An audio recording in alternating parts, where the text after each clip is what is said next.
Hello, everyone. This is Ann Walhout, Association Coordinator of PPRA. Thank you for joining us today for the PPRA webinar, What Elected Officials Need to Know About Their Road Networks. We do have you all on mute for today's webinar, and we'll be using the question function on the right-hand side of your screen for any questions you may have. All questions will be answered at the end of the webinar. Today's webinar is being recorded and will be provided via email to all registered attendees. We will now turn the webinar over to today's presenter, Lindsay Matoush, founder and CEO of Vario Consulting. Well, good afternoon, everyone. We are excited to have you here for our first ever webinar to elected officials about what you need to know about your roadway networks. I'll quickly give a little bit of background about who brings this webinar to you, then I'll introduce myself and the panelists that are joining us today. So this webinar is brought to you by the Pavement Preservation and Recycling Alliance, which was formed by the three associations that you see on screen. The first group is the emulsion manufacturers who produce the materials that are used in pavement preservation. That's represented by ISSA right there in the middle. And they're also used in asphalt recycling. That is represented by ERA that you see on the right-hand side. So these three organizations, which are made up of contractors, manufacturers, consulting engineers, agencies, industry leaders, came together to say, what do communities need to better manage their roadway networks through an increased use of preservation and asphalt recycling? And they formed the PPRA, which built the website that we'll be pulling from today called roadresource.org. We have a single promise.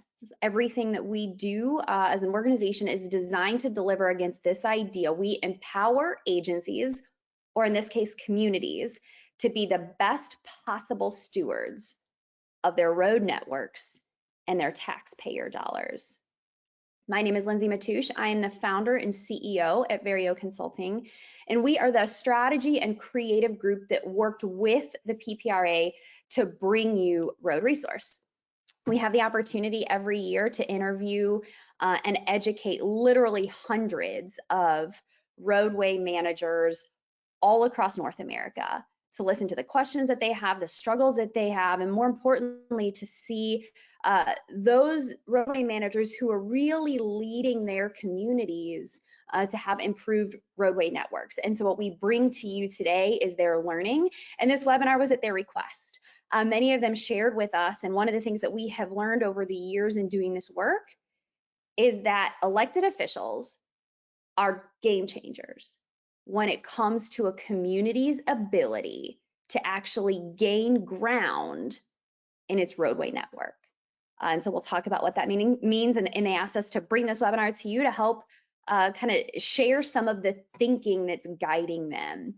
I also have joining me three distinguished panelists, Jeff Beeler, Bill Bradford, and Steve Warren. All three of these folks have joined us on previous webinars as people who really led the way at their agencies in helping to gain ground. When I say the term gain ground on your network, what I mean is this. If you look at your roadway network, that network, whether you know it or not, has an average pavement condition, right? It's how drivable, how safe, what kind of condition the roads are in. And so the folks who are joining us today are people who have said, okay, over time, instead of seeing that average condition deteriorate, they have managed their network differently to see a different trajectory, to see their road network actually gain ground. So quickly about each of them, Jeff Beeler is the past street superintendent at Warsaw, Indiana. While he was there, his planning and his approach helped to take the overall rating from the network. They use what's called a PACER rating, and that moved from a 5 to a 6.5 in less than 5 years. Today, he works with Great Lakes Chloride in sales and product development. Bill Bradford is at Limerick Township Public Works. He's the superintendent there. He's worked in heavy highway and road building since 1990, and he's really done some tremendous things at Limerick County, and has been a part of them through some significant growth, taking them from 60 centerline miles to 100 centerline miles. Steve Warren is the managing director of the Kent County Road Commission. He has over 32 years in service to the commission. He's done some really incredible work to see shortly, by 2025, 90% of his network will be in good or fair condition. That's truly remarkable. So you'll be hearing from them at the end. I'll take about 45 minutes to give you guys an overview, and then you'll be hearing from each of them at the end. So first, we'll start with a thank you. What we know from working with agencies over the years is that you do not hear this enough. Most commonly, when you're hearing about your roads, you're hearing complaints or all the myriad of things that you could be doing better. And yet we know that you do a tremendous amount of work behind the scenes to keep our communities moving. So first, thank you, and thanks for the time in being here. We will make it a valuable use of your time. Before I go any further, I want to know a little bit more about who's in the room. So I am launching a poll on screen, and you can just fill this out and click submit. So government agency, elected official, contractor, supplier, manufacturer, academia, or other. Just click one and hit submit.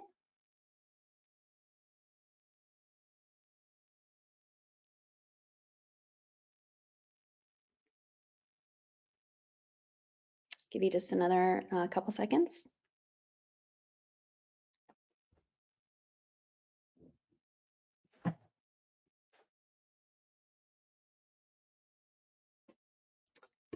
All right, looks like we have a lot of government agencies and elected officials here, some academia, and then about a quarter of the room from the industry.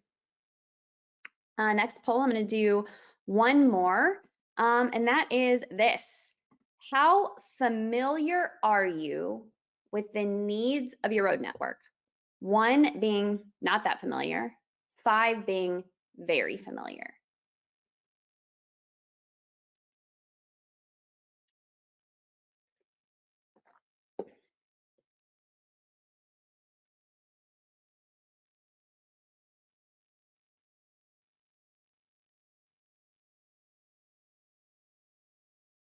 All right.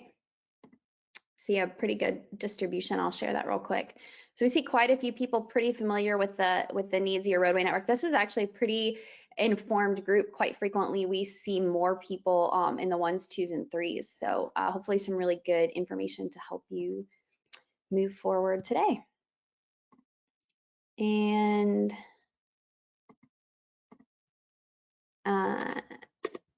you're gonna have to help me get my screen back. Here we go.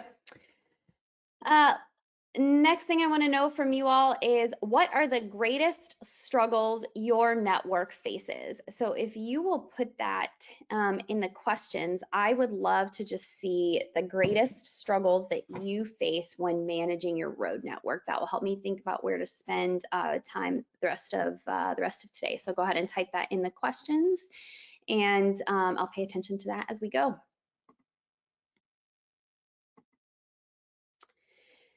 Here's what we find exciting about talking to elected officials.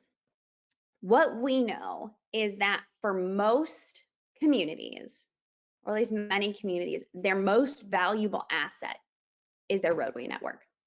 We also know that across the country, we have a declining infrastructure problem.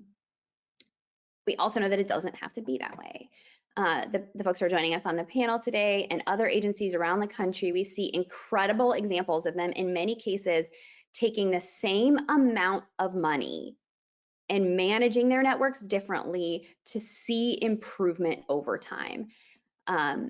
What we know is that if roadway networks are managed proactively, they improve communities and economies, they save money, it's better for the environment, they reduce resident complaints and decrease downtime to the traveling public. It also increases an understanding and appreciation for the administration and the work you're doing in managing the roads. We literally have seen examples around the country of communities where how they manage their roads is a source of pride for residents because they've been brought into the strategy that's driving their decisions. We know if it's not managed proactively, we see the expense, the cost to taxpayers going up significantly. We also see that managing later, and we'll talk about this more in a minute, increases the lifetime cost of managing those roads, increases the amount of downtime to the public, and contributes to less drivable roads, whether that's lack of safety or just roads that are going to get that complaint line firing. Here's some examples of agencies who have really done this work proactively and have answered this question. How do you put every dollar to use more effectively? This is kind of what drives us when we're doing this work with PPRA throughout the year. This is the question that we're constantly asking high-performing communities that have turned their networks around. It's what we're constantly educating on all year long. And here is the fundamental thought. Everyone who's done this goes from thinking about how do I fix a road, or how do I approach a road or a treatment plan this year, to how do I improve the network as a whole. So here's 3 communities doing it right. LA County, California. They made a change a couple decades ago and said, you know, we are going to approach this more proactively.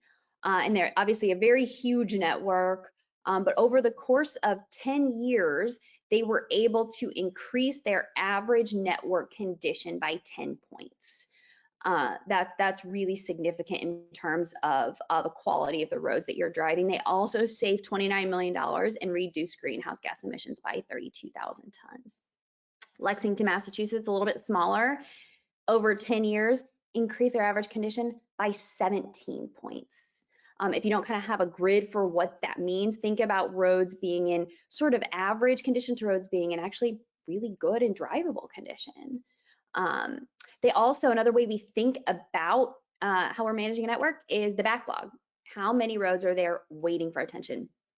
Over the course of 8 years, they took it from $20 million down to $7 million in backlog. And this is huge. Reduced the roads in what we call poor condition from almost 40% to 15% in a 10-year period. Just think about what that does for taxpayers in there. And they are able to actually say, you guys don't often get to hear this or say this, but the resident complaints are down and they're actually saying thank you because the roads are in such better condition. One more, this community is a little bit smaller. They had an 89% increase in roads scoring 80 PCI or higher over 11 years. PCI is a term we use. It's called the Pavement Condition Index, and it measures, it's just another term for measuring the overall quality of the network. And 80 PCI is a really healthy road. You're never going to get a complaint on a road that's 80 PCI. And so they're small, right? They have 1,000 miles of roadway. And here's what's interesting. What they realized when they started on this journey was that their taxpayers were driving on roads that were maintained by Alabama DOT, and then they're exiting and driving on roads maintained by Elmore County. And so they say, you know, that's the standard. That's what residents expect. The DOT gets $180,000 per lane mile. They get $5,000 per lane mile. And so they were able to make all of that improvement, not by getting more money, but by just spending the money differently. What I'm seeing a lot in the comments there about what holds you all back, most people are just saying funding shortfalls, growing communities where you have more roads, but the same amount of money to manage them. And then we're seeing some people just saying things like status quo or afraid to kind of change things, which we know is actually a really big thing. We hear that quite a bit. So there's 3 critical concepts, 3 things that we have learned from communities that have started seeing their roadway networks in that improving trajectory. And here's the 3 things that are common to them. The first is the commitment to that network level thinking and network level results. That's what we just talked about. You will see that theme in the rest of today. Number 2, they have a really robust toolbox of treatments, and they know when to use what. We're going to talk about these treatments in 2 categories. We're going to talk about pavement preservation, it's how you keep a good road good. We're going to talk about asphalt recycling. When that road is past keeping good, how do you recycle all those resources you already paid for? And then the third thing is communication, how they bring their taxpayers or their residents along to really understand what they're doing and why.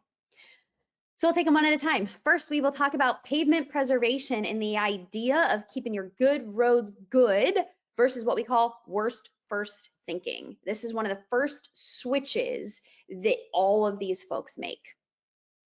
So commonly when people think about managing their roads, they're thinking about paving and they're thinking about patching. In reality, there are many more tools in the toolbox.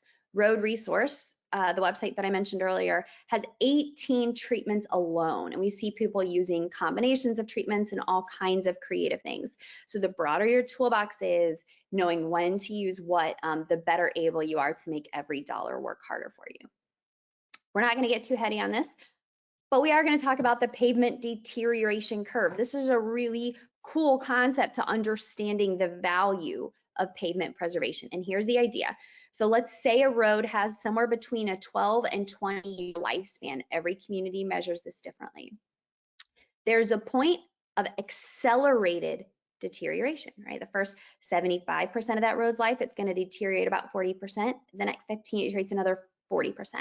So this is a bit exaggerated, but the idea is to spend money further up the curve before it accelerates in deterioration. It's less expensive to spend up here, and it keeps the road more drivable longer. Here's what it looks like.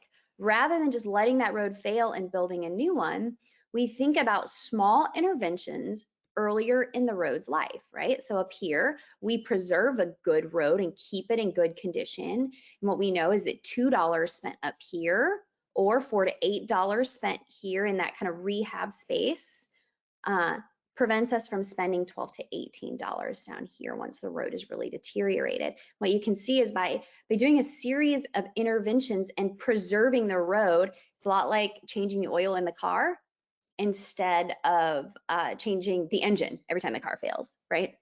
And it keeps the road. We think about this kind of white dotted line as a sort of a mythical complaint line, right? That's roads above that good condition, and it keeps roads safer, more drivable, and more serviceable to the traveling public.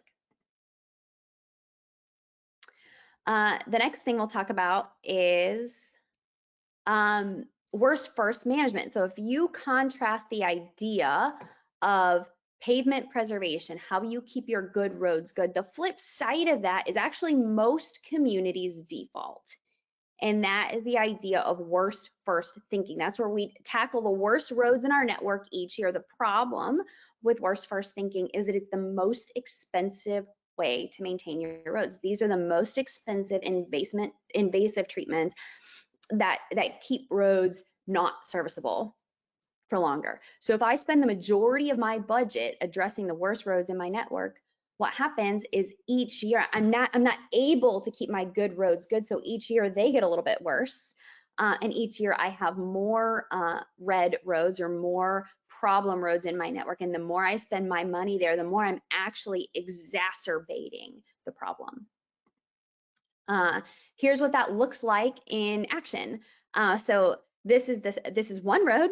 The left half is owned by a community that for some time did not practice proactive management, the right road, though they do today.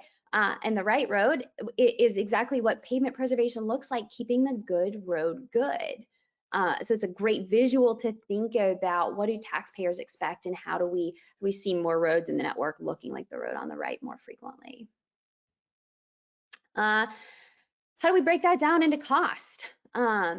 This is what we call life cycle cost, and it is a way of thinking about what a road or a network costs you over the long haul. So I'll quickly take you to the Road Resource website where we have an example. So don't worry about all the details here, but follow my cursor. This gray line is what it looks like. If we just practice worst first thinking, right? This is where we build a road, we let it fail. Then once it's failed, we build a new road and we let it fail again. Without intervention, what happens is over the course of about 50 years, we're gonna have somewhere between 4 and 5 roads, depending on how long your roads last and how frequently you remove and replace them. What you see in the blue line is this proactive management, right? Or pavement preservation. So what happens if we do more frequent, less expensive treatments, we keep that road in better condition longer, but also we spend a lot less money. Here's how it breaks down over the course of 50 years. So this takes a road network with 100 center line miles. And it says, okay, what does it look like over 50 years to optimize our approach to pavement management versus just practicing a mill and fill? Over here, we see it cost this agency just over $200 million to maintain their network over the course of 50 years, $80 million if it was done more proactively. This includes a net present value calculation. So what you see is the total savings is $126 million. What we know is not all roads are starting in good condition. So what happens if you have to get them good and keep them there? Well, you see that it's still better late than never. So this agency on the right saved $81 million still by starting about halfway through the life of its network with thinking about that more proactive management. And these are, we'll talk about this later, don't worry about this just yet, but these are a series of different types of treatments, or when we talk about the tools in the toolbox, you'll see how many more tools the agency on the right has. So that's another critical concept, and that's the idea of pavement preservation, keeping our good roads good. Now, how do we unlock the value that we've already paid for? Recycle the roads around us. So for most, in most cases, recycling and reclamation are significantly more cost-effective alternatives than a total remove and replace. So in many cases, what we find is there's tremendous value inside of the pavement that's already been paid for. And when we think about how to make every dollar go further, recycling is one very critical side of the coin, right? So what we talk about is let's take the money that's already in the resources under our feet, save on those really costly remove and replace projects. And then what we're saving there, let's inject that savings back higher up the curve, keep our good roads good. And so you see preservation and recycling are really two sides of this coin in more effective roadway management. Here's an example, just kind of one project, how this breaks down when we talk about savings. And I should caveat, the savings are different everywhere and there's tremendous variables. Local experts will always be able to help you evaluate what treatments could be alternatives for you. But what I'd love you to take away from today is it's at least worth a look. So Cook County had 2 miles of road and they said, hey, what if we did what's called a full depth reclamation? That's a tool in the toolbox, instead of a complete remove and replace. 2 miles of road, the cost savings were about 45 to 55%. This is another biggie. They reduced hauling by 99%. They needed about 17 truckloads of new material, as opposed to it would have had 1,200 truckloads of old asphalt hauled out and new asphalt hauled in to remove and replace that road. Just think about that impact on all the surrounding roads of all that heavy truck traffic. They eliminated that down to 17 by recycling the asphalt already in place, saved about 27,000 square yards of material, and they cut the time from 5 to 10 days down to 4 days, which is obviously keeps that road serviceable to the traveling public. There are total savings on 2 miles of road. This is so different everywhere in the country, but $300,000 to $430,000 in cost savings. And this is just 2 miles of road. That's all money that they get to invest in keeping their good roads good. So again, so important to have a big toolbox so that you can put the right tools where you need them. And we'll just quickly show you the agencies that I mentioned in the beginning who have really demonstrated that network level result. Here's what they use.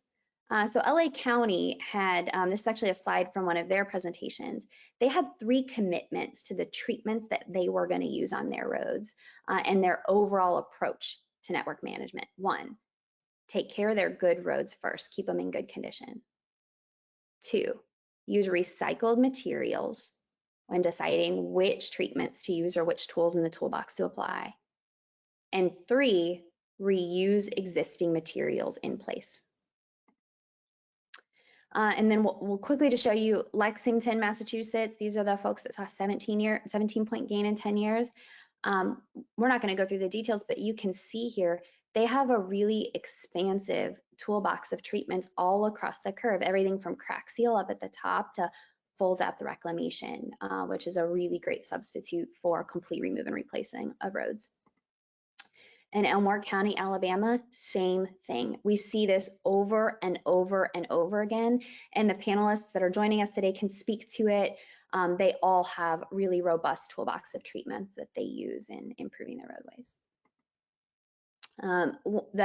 The important thing to say at this point when we talk about tools in the toolbox is every high quality contractor or manufacturer will tell you the critical thing is putting the right treatment on the right road at the right time, and knowing when to use what. And that's why having your team of public works leaders or roadway managers have really great partnerships who can help them figure out exactly how to optimize this is really key to gaining ground.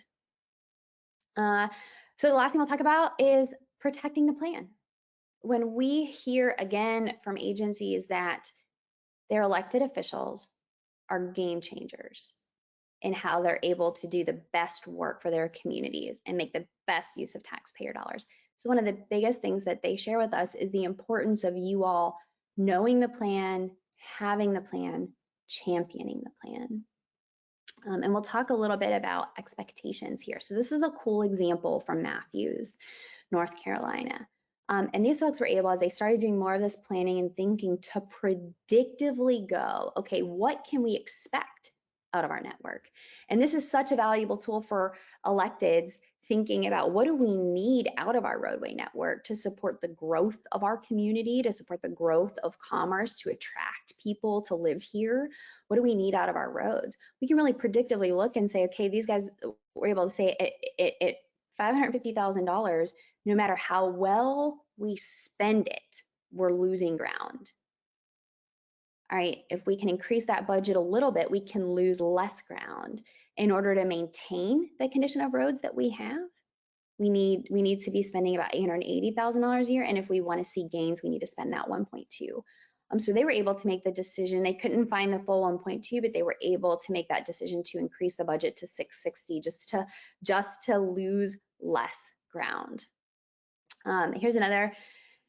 We showed you this picture earlier, but wanted to show you how they got there. So the network on the right, they didn't start by overnight seeing results. Don't worry about kind of the terminology over here, but what you think about is the life in a network, right? Every year, based on our treatment plan, we're either adding life into the network, that up and to the right, or we're losing life, right? And so when these guys started their really proactive approach, they just lost less every year. It took them 4 years to start seeing improvements. So this is really something that your roadway leaders need, that support from you for the long haul, because change doesn't happen overnight, but it's change that's a win all the way around. So how do you continue to make progress? Well, it's a few things.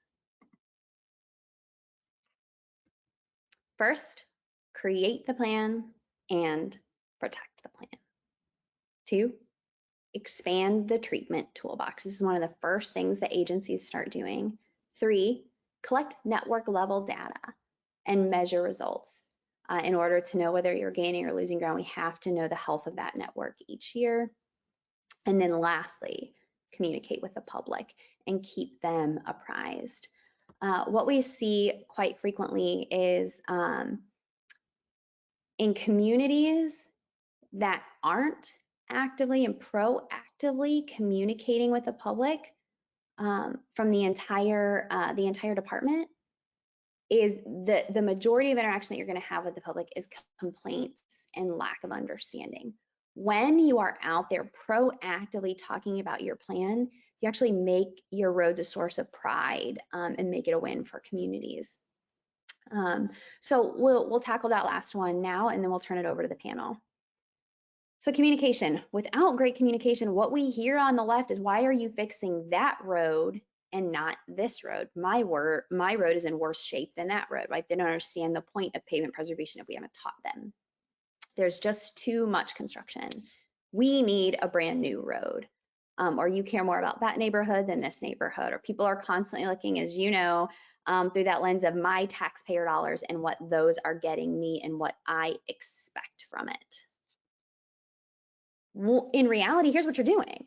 With a great plan, you're stretching their dollars farther and being really responsible stewards of those taxpayer dollars. You're boosting the economy, providing jobs. You're reusing and recycling materials in place, and you're planning for the future. So you get credit for all the stuff on the right and kind of deflect some of the stuff on the left with great communication. And one of the things that we have done in Road Resource is really build some tools that are free tools for you all to use in communicating with your communities. So I'll show you some of those right now. This is a video that we built that's free to use. You're welcome to take this, put it out on social media, have it on your website, any place that you interact with taxpayers, showing it in HOA meetings or city council meetings. This is something that is available to you to communicate all of these concepts and why your community is committed to making some of these changes in service to their roads.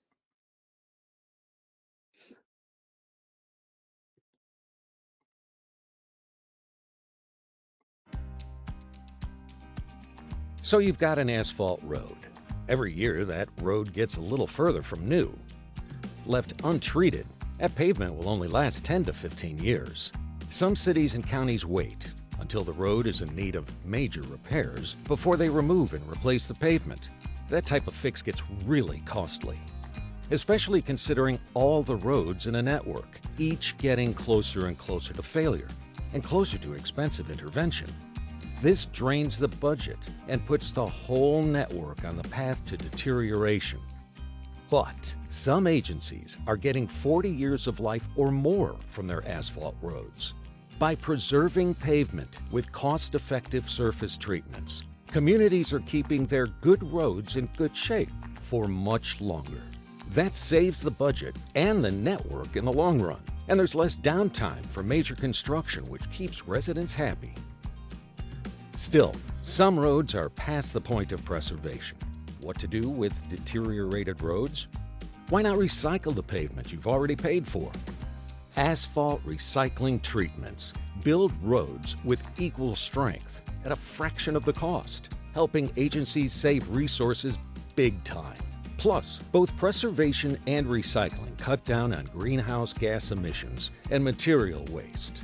By proactively managing our road network, instead of just fixing one failing road at a time, road managers can put their community back on the road to success. Learn how to stretch your resources further at roadresource.org.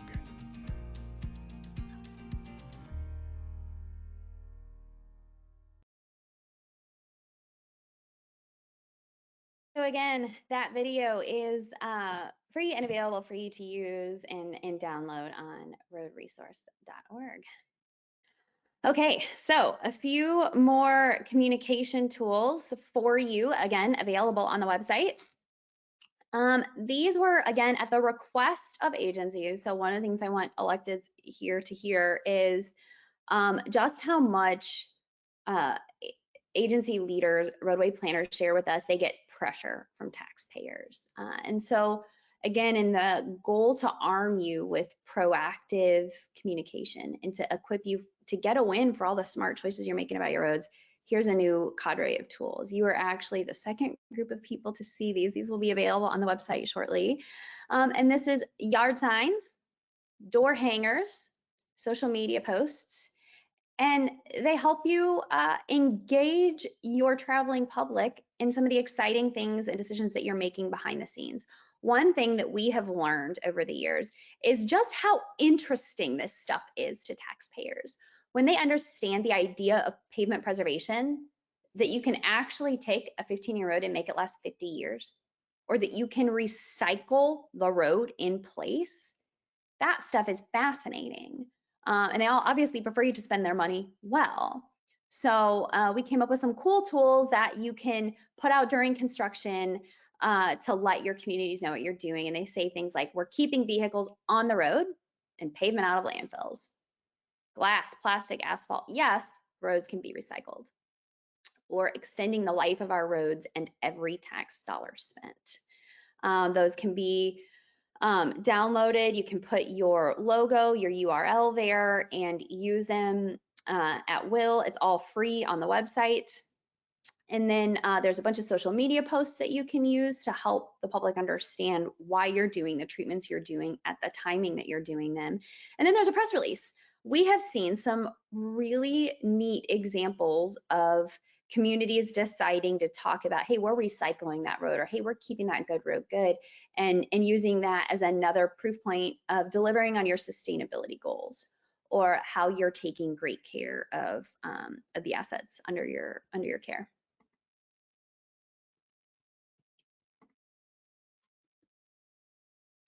And then lastly, this is one of our favorite examples, and we actually have this leader on the call today. This is an example in their community where they realized that they were, again, behind the curve on what the community thought about roadway maintenance. So they decided to start young and did a paint a truck event where kids could come out and be a part of that. They went into schools and talked about what goes into asphalt and the engineered science behind it, and started engaging school districts year after year and getting kids excited about the science behind the roadways. Just another neat way we see communities getting the win and engaging their constituents in better, more proactive conversations about the roads. So that's what I wanted to share with you today. What I like to do is have our panelists turn their cameras on.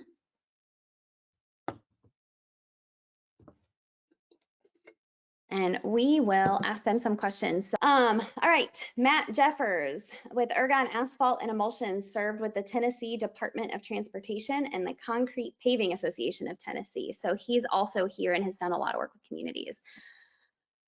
So what I am doing is watching the chat here, and what I'd love for those on the line to do, these are all three leaders that we have a lot of respect for, who have demonstrated incredible network level progress, and know what it's like to communicate with communities, know what sort of support is helpful from electeds. And if you have questions for them, please send them through the chat or through the question box, and I will ask away on your behalf. First question for you guys. What do you see as the role for elected officials?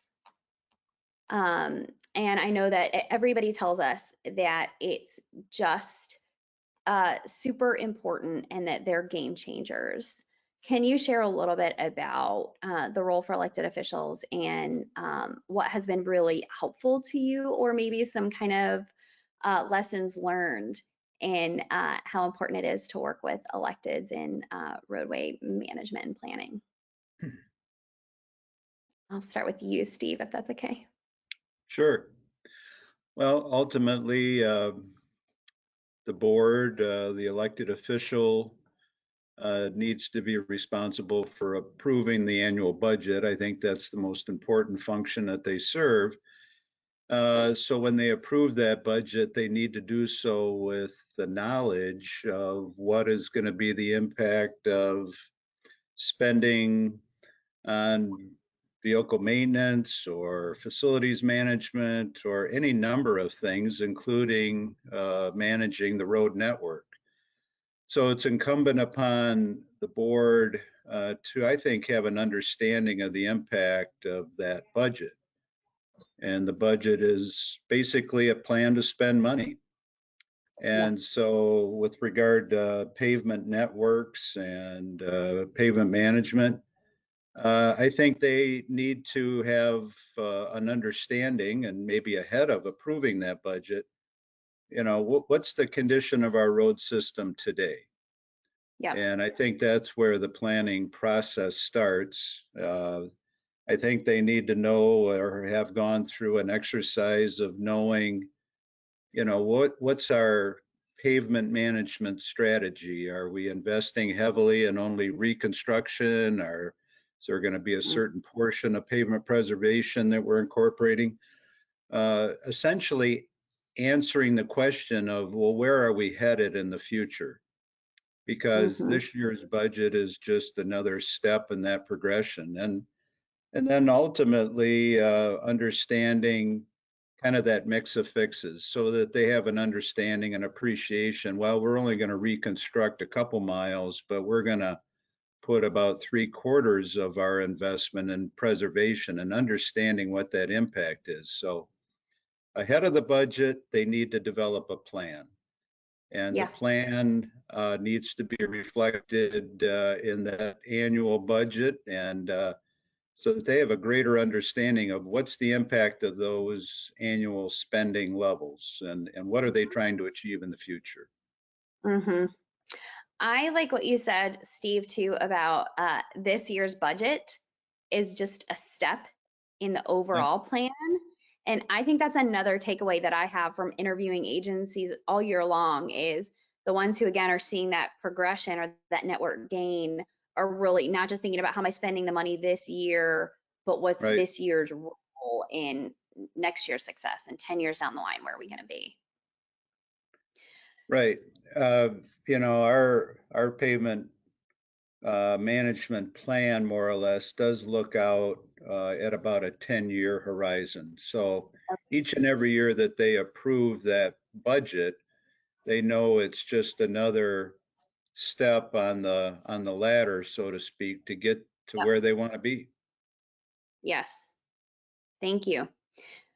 Jeff, I'll kick it over to you next. What would you say about the role of elected officials and what it means for them to kind of be that game changer, either things that they can do that are really, really helpful or things that maybe are lessons learned? I think they need to be educated in all the processes that the community is going to choose to use. So then that way they can be educators for your community, as they're the ones who receive the phone calls, a lot of them. And so if they can be on your side and essentially be a cheerleader for the process in which you're trying to do, I think that's the most important role in some ways as a cheerleader. When looking at pavement preservation, it's not a one-quarter game. You know, it's a 4-quarter game against a hard team.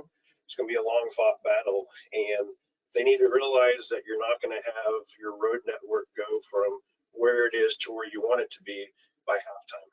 And so as cheerleaders, it's extremely important as you're building that roadway network to continue to cheer on the process.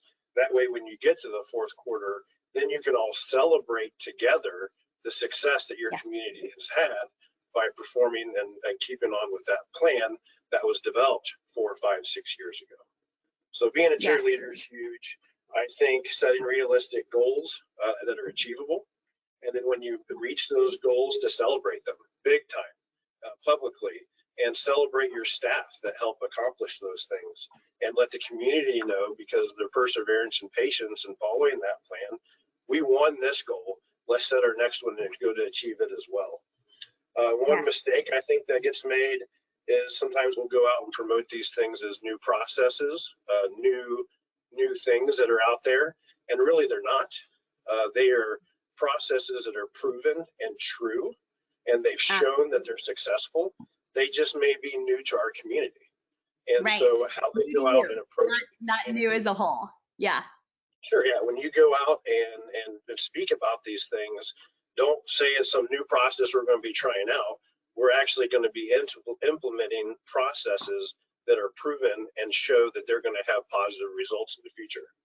And the last kind of hard one maybe to put out there is for an elected official to help be successful, being a part of that cheerleader side, is don't use your roadway network as a political tool. And I think that's a tough one sometimes to swallow. But one political promise can detriment the process that you spent 5 years building. And so that's a tough one. But I do feel that, don't use that road network as a political tool. Use it as a way to support and promote patience for the plan. That way it can be successful. Thank you. Thank you for saying that, Jeff. We that was brave, but we do hear it a lot. Grace is another one of our team members, and myself have the chance to, as I said, I bet we've interviewed probably close to 1,000 agencies at this point, and they frequently tell us that you're trying to work on this plan. Every dollar counts, and those things that aren't in the plan can cause bigger derails than you might suspect. I think that was really well said. The other thing that you said, Jeff, that I all really good words of wisdom, but what you said about educating about treatments, I think is really interesting. And so if you're an elected on the line or a city council member, really taking the time to ask and understand, I guarantee you, if your roadway manager is adding a treatment that's new to you, they have done a lot of research and there's a strong reason that they're recommending it. And so taking the time to learn that, or even engage the community. Speaking as someone who knew nothing about roads about 7 years ago, we're fascinated. I think it's a little bit like that show How Things Work. And by letting the community in a little more on some of what you're doing, they find it interesting and it helps you get that win. Bill, what would you say to that about the role that elected officials take in supporting the plan? Oh, Bill, we don't quite have your audio.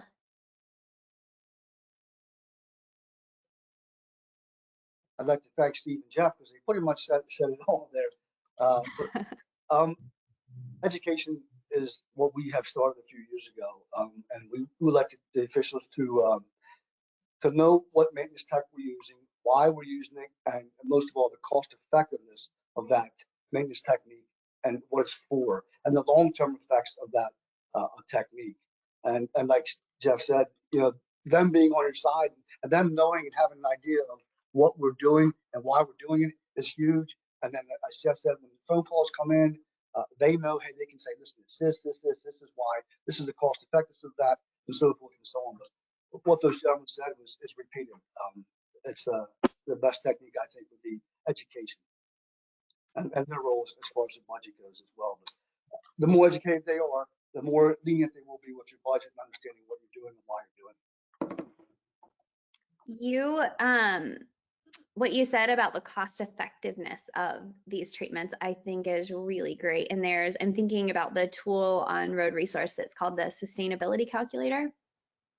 And it allows you to very quickly compare the cost of a treatment, like a preservation or recycling treatment, to a more conventional treatment, and to see both the cost savings and the greenhouse gas savings.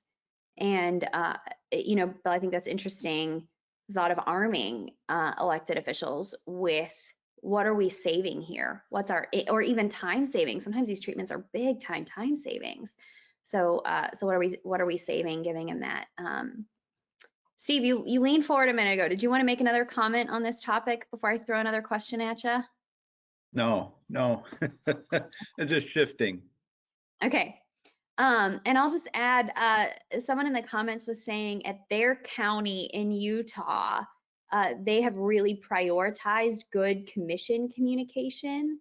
And in the last year, they've been able to spread the budget out better and start using more treatments in the toolbox. And that has been really key to them in gaining ground. So thanks for sharing that. And as you have questions, continue to pop up. We have another couple more technical questions I'll throw at you guys if we have time. I want to ask the three of you to comment about budget. So we are looking at, I think everyone could agree that last year, this year, next year are interesting budget years. And we have heard communities say all kinds of things like we're expecting more money, we're expecting a lot less money, we're totally uncertain, and we have no idea what to expect. I'd like you to comment on kind of both ends of the spectrum. If you're expecting more money to come down through the infrastructure package or whatever, or maybe you're one of those lucky communities that is having some sort of tax increase that's going to fund your roads, what should you be thinking about? We see some communities that get that additional influx of funding and then do a whole bunch of their worst roads, as opposed to kind of investing it up the curve. I'd love to hear you guys say, if you're going to get a lot more money, what would you do with it? And two, if you are anticipating decreased budgets, how do you prioritize all of this? And I will start with Jeff, if you don't mind. On the case of getting more money, I think a pitfall that a lot of people will fall into is they'll go and they build. And so something that I kind of kept in mind is don't build what you can't budget for tomorrow. Sometimes we'll take those monies and start putting in new roads, and say some of those sometimes are pet projects. But what that's going to do is later in the future, you know, national average $5,000–6,000 per mile you get to maintain these things. You know, don't build more. You already have more than you can take on. Why keep, you know, going deeper? And so that'd be for if you get lots more money, use it to play catch up. Use those pavement preservation methods. Use those micros, the crack seals, and all that stuff. Keep those good roads good, just like you mentioned. And then if you get budget cuts, I think it even becomes more important to do that. You know, trying to keep that curve as high as you can, even though you paved that road last year, maybe it's a good time to put that sealer on it that will help it not crack as soon. Say some of those things are hard sales, but say just the whole perseverance, having those cheerleaders in line, having the education in place, whether you get more money or less. That's the nice thing with these tools in your toolbox that you have, and the more that you have, regardless of your funding source, you can hopefully slowly continue to move that needle forwards. Thank you. You know, I'm reminded when you said that about, I can't remember what year it was, but there was several communities got a massive influx of money. And they did a whole bunch of the worst roads in their network, total remove and replace. Well, then what happened is 12 to 15 years later, all those roads failed at the same time. And so, you know, today's Band-Aid created tomorrow's significantly worse problem. I'm sure there's a better metaphor there. But the idea of really taking those dollars and using it to get ahead with more proactive investment is the big deal. Okay, Bill, what about you? What would you add to that? More money, less money? What moves are you making? I mean, again, you have your priorities. So if we had more money, your priorities would take acceptance to that, and you would do what would mean the most. But we're never doing a good road first. Worst road first. It's always bad for us. But an influx of money, you know, we get a large amount. We're a large township. We get a large amount of money. But I believe that you take that influx, spread that out. When your plan's your plan. So our plan's 7 years. So in that 7 years, if an influx of money comes in, we can jump to a few different things ahead of time. That's what we would do. A deflux of money, if we've got less money, you have to do something. So even ditching your streets, getting the water off the roads, one of the hugest techniques you can do, because of course that damages your road. But you have to do something. You need to start loading your toolbox with small money, which may be some crack sealing, some base repairs, something in that to that effect, with, you know, a lot less money. But your plan is your plan, and you adjust your plan according to your budget. So going into your budget in, say, 2022, we expect less, so we know that we're going to do less, which would be more maybe rejuvenator instead of an overlay, things like that. Those such things is what we would look into. But our plan kind of stays the same. And with anything in life, if you get off your plan, your track changes, and then you're doing it all over again. But either way, whatever the money is coming from, we try to stick to the plan as best as possible. So maybe with less money, you don't do as much. Maybe you do a couple base repairs and some, like I said, a rejuvenator or a chip seal or a fox seal somewhere until, you know, that money comes back, because eventually it will come back. And if you're not familiar with all the treatments that Bill can list when he's sleeping, what he just mentioned is mostly treatments higher up the curve, right? So rejuvenators or chip seals are more cost-effective treatments. And you can hear his full story, which is actually remarkable, in one of our webinars from last year. That's on the website if you want to go take a look at that. Steve, what do you say? More money, less money? What are you doing? Well, if I had less money, I would cut back on some of the more expensive fixes, the big reconstruction projects. I mean, those are $1 million, $1.5 million, sometimes $2 million a mile. So you're not affecting the overall condition of the network substantially if I had to cut back. If I had to add to, I would add more reconstruction, more heavy structural resurfacing. I mean, we have a plan, and that plan is dedicated to safety first, pavement preservation second. And it's the reconstruction, those kind of bad roads, those 4-lane, 5-lane roads, yeah, they're not in the best of shape, but they're very expensive. Yeah. So that'd probably be the first place I'd add to, be the last place or the first place I would also cut. Those heavy, very expensive projects. So we're anticipating more federal money, probably not a lot, maybe 1 or 2 more projects per year with the reauthorization. So we will add to our network program with a couple more heavy duty reconstruction projects. We typically don't use federal aid for preservation work. It just gets too complicated. We use our own forces to do much of that work, either microsurfacing or chip seal operations. We don't use federal aid on that, but.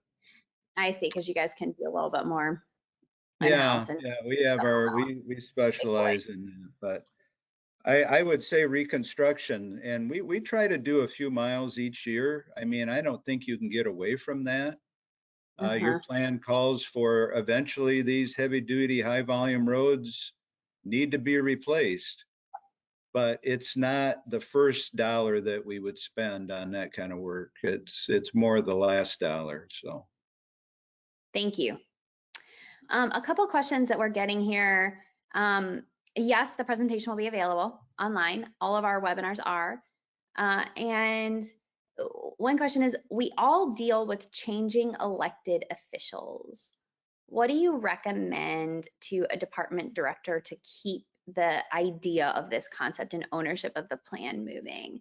And you might also speak to, since we have so many elected officials on the call, you might speak to, elected officials as you're passing the baton.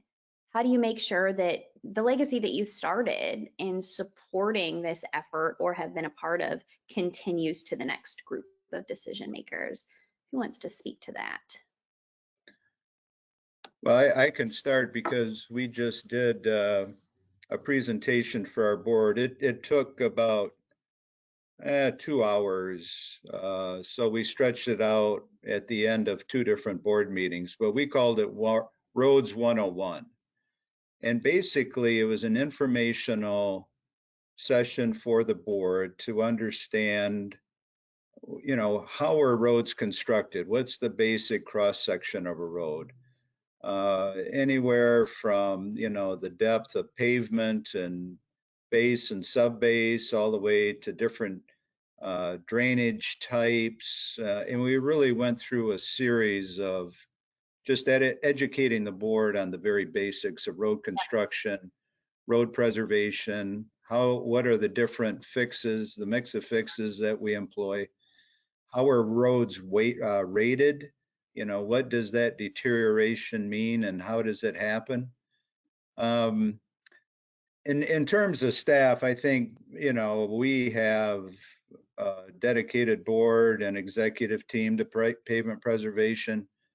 I mean, these folks kind of grew up in that culture, and I think they've bought into that. They've seen the benefit. I'm sure that legacy will continue long after I'm gone and my assistant directors are gone. So, but education is key and buying into that process.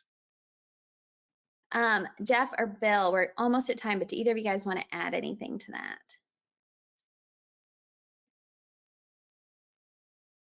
Yeah, he said it most. He said it. That's good. No, most of our, our engineers are on board with this. Our traffic engineers are on board with this. So they're educated as well as our board of supervisors. So if a shift changes, board of supervisors, they're all blocked. We have a meet and greet when a new board member comes in. So they all know what the plan is, and the plan's in place already. So everybody, it's a team builder. So everybody knows. And if the board changes, they're brought up to speed, and hopefully they buy it, like Steve said. Thank you. I like that idea too, the board member meet and greet. That's cool. Jeff, is there anything that you guys do that's unique to that, or any little ideas to close us out that you have? So just every year we would do a annual report of our plan and all of the parts and pieces of it, where we started at with how much money was required to try to get our roads up to where we wanted to be, and then where we're at now. And we did that every single, I think, December, January timeframe. and that way everybody was kind of caught up. How are we progressing? As they mentioned, you're getting that buy-in, and if you make it more community-based, it becomes less about, well, maybe one person changing here or there on the board, because there's a whole lot more behind it than just that one person. And just as Steve mentioned, that whole process is going to continue on whether I'm here or not. The plan's been put in place. It's proven that it works. And so once you get that machine and ball rolling, you know, hopefully it just keeps doing its thing, whether you're there or a different board member comes in, or it just keeps going, because the proof's in the pudding. I like what you said too, that it's proving that it works, right? That is one of the things that we've learned from folks is y'all don't have very many opportunities to demonstrate progress and proof over time. But when you can actually measure that network level progress and show over the course of time that it's working, that really is a phenomenal thing. So we have a couple more questions. We don't have time to get to them. There is on LinkedIn a road resource peer exchange group. So we'll post answers there. And that's another good place to stay connected to your peers. Jeff, Steve, Bill, thank you so much for joining us today. Really appreciate you being here again and sharing so much of what you guys have learned. Have a lot of respect for what you've done in your communities, and elected officials, thanks for taking time out of your busy days to join us and to learn more and to be some of those game changer advocates that really steward the resources of your community well. So thanks again, and this webinar will be available on roadresource.org. Have a great day. Thank you.